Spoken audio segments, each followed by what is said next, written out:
अगला टॉपिक है जिसमें से जनसंख्या वृद्धि पर नियंत्रण के हमको क्या करने हैं, उपाय के बारे में जानना है। वास्तविकता है कि यदि आज समय रहते हमने इसका उपयोग नहीं किया तो ये जनसंख्या जो होगा वह चरम सीमा पर होगा और हम इस वृद्धि को एक रोक नहीं पाएंगे। वास्तविकता यही है कि अतिशय जनसंख्या के कारण, ये जो अतिशय जनसंख्या के कारण हमारे पास बहुत सारी समस्याएं आ रही है और बहुत सारी समस्याएं आने के कारण हम अपने आप का विकास आसानी से नहीं कर पा रहे हैं। तो वही प्रॉब्लम है, जनसंख्या वृद्धि के कारण हमारा देश प्रगति नहीं कर पाएगा और न ही हम प्रगति कर पाएंगे, जिसके कारण हमको इसका नियंत्रण एवं उपाय करना आवश्यक हो गया।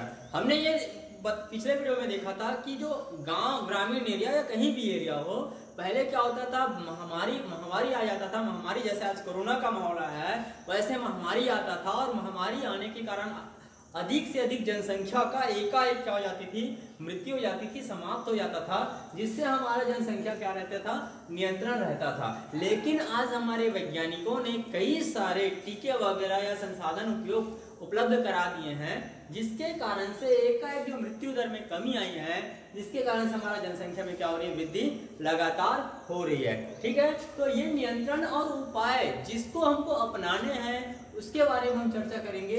तो अधिकाधिक आपको नियंत्रण और उपाय आपको कहां से मिलेंगे, वहीं जहां से कारण पैदा हुआ था वहीं से। बिना कारण जाने हम उसका उपाय तो प्राप्त नहीं कर सकते। ठीक है, तो यही कारण जिसमें हम लोग बात करने वाले हैं। तो कारण जैसा था उच्च जन्म दर, ठीक है, सबसे कारण वही था। तो आप जो है कारण उपाय के हम बात करेंगे, तो उपाय वही है जिसमें आपको क्या करना है, उपाय जन्म दर, मैं जो बोल रहा हूं तो जन्म दर को क्या कर लेंगे अपन, को कम करके किया जा सकता है ना। ये जो जन्म दर है उसको जो अत्यधिक है उसको क्या किया जा सकता है, कमी किया जा सकता है, ताकि हमारे जनसंख्या वृद्धि पर क्या किया जा सके, रोक लगाया जा सके। चलिए, वहीं पे मृत्यु दर भी लिखा था, तो क्या मैं उस दूसरा टॉपिक बना दूं कि मृत्यु दर में वृद्धि करके, ये नहीं हो सकता। यदि ऐसा होता तो आप सबको एक एक तलवार लेके निकलना पड़ेगा और लोगों की हम प्लानिंग बनाएंगे कि आज एक हमको मर्डर करना है और करना है, तब जाके हमारा मृत्यु दर में क्या हो पाएगी, वृद्धि हो पाएगी, और वृद्धि होगा तो क्या होगा, हमारी जनसंख्या वृद्धि में नियंत्रण होगा। ये संभव नहीं है, ये अवैध है। चलिए आगे बात करते हैं, हम लोग दूसरी टॉपिक की बात कर रहे हैं, विवाह की आयु बढ़ाकर।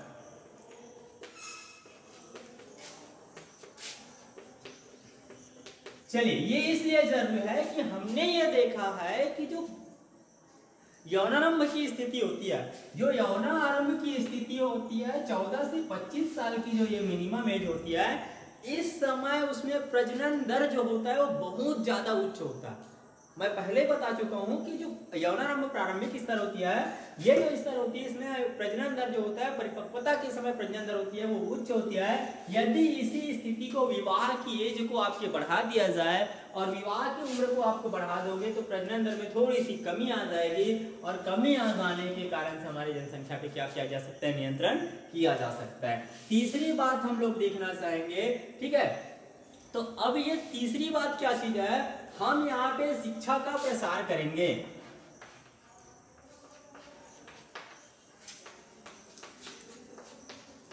भाई शिक्षा का प्रसार करेंगे तो लोगों को बताएंगे कम से कम बड़ा परिवार कैसा जीवन जी रहा है और छोटा परिवार जीवन कैसे जी रहा है। यदि हम शिक्षा प्राप्त कर रहे हैं तो हम किस लेवल पे काम कर सकते हैं, यदि वो कोई शिक्षा उसको मिल गई है, प्राप्त कर लिया, तो अपना जीवन यापन कैसे कर रहे हैं। तो इस प्रकार हम शिक्षा का प्रसार करेंगे और शिक्षा का प्रसार करने के बाद इन सारी चीजों का क्या बनाएंगे, उसको साधन के बारे में बताएंगे और बता करके हम इस पर क्या कर पाएंगे, नियंत्रण कर पाएंगे। ठीक है, चलिए अब हम लोग बताएंगे चौथा टॉपिक, जिसमें छोटे परिवार के महत्व को बताना है।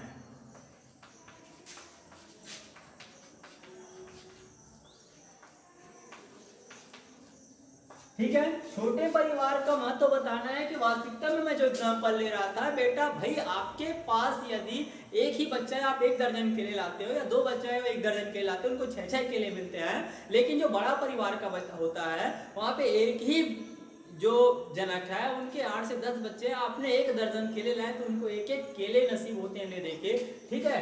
तो उनमें छोटे परिवार जो होता है वो कितना आनंद से अपना जीवन जी रहा है, खुशहाल जीवन जी रहा है, इसके क्या करने हमको महत्व को बताना है। चलिए, और 5वीं बात ये भी हम हो सकता है, आपको अंधविश्वास को हटाना है। आपको अंधविश्वास को ये हटाना है, ये इसलिए हटाना है क्योंकि यही जो मूल जड़ है, यही एक बहुत बड़ा मूल जड़ है जिसके माध्यम से लोगों की मानसिकता बनी हुई है कि यार जो बच्चा होता है वो तो ऊपर वाले देता है और देने के साथ साथ उसका लालन पालन भी करता है, कौन है वो? भगवान करता है। ये सारी अंधविश्वास को क्या करना है हमको? हटाना है, बताना है, तब जाके क्या हो पाएगा? जनसंख्या में नियंत्रण हो पाएगा, ठीक है। चलिए, लोगों को यही लगता है ना कि भाई बच्चा ज्यादा होगा तो कमाने वाला भी ज्यादा होगा, और कमाने वाला भी ज्यादा होगा तो घर का आय भी ज्यादा होगा, ठीक है। ये सारी जो स्थिति होती है वो हमारी जनसंख्या की वृद्धि पर रोक नहीं लगा सकता। तो इसको क्या करना है? हमको हटाना पड़ेगा, तब जाके हमारी वृद्धि रुकेगी और हम अपने प्रगति पे आसानी से चढ़ पाएंगे, ठीक है। चलिए, ये रहा हमारे आपका जनसंख्या वृद्धि पर नियंत्रण के उपाय। आप लोग पिछला वीडियो जरूर देखें जिसमें आपको कारण और आपको उसमें होने वाली समस्याओं के बारे में भी पता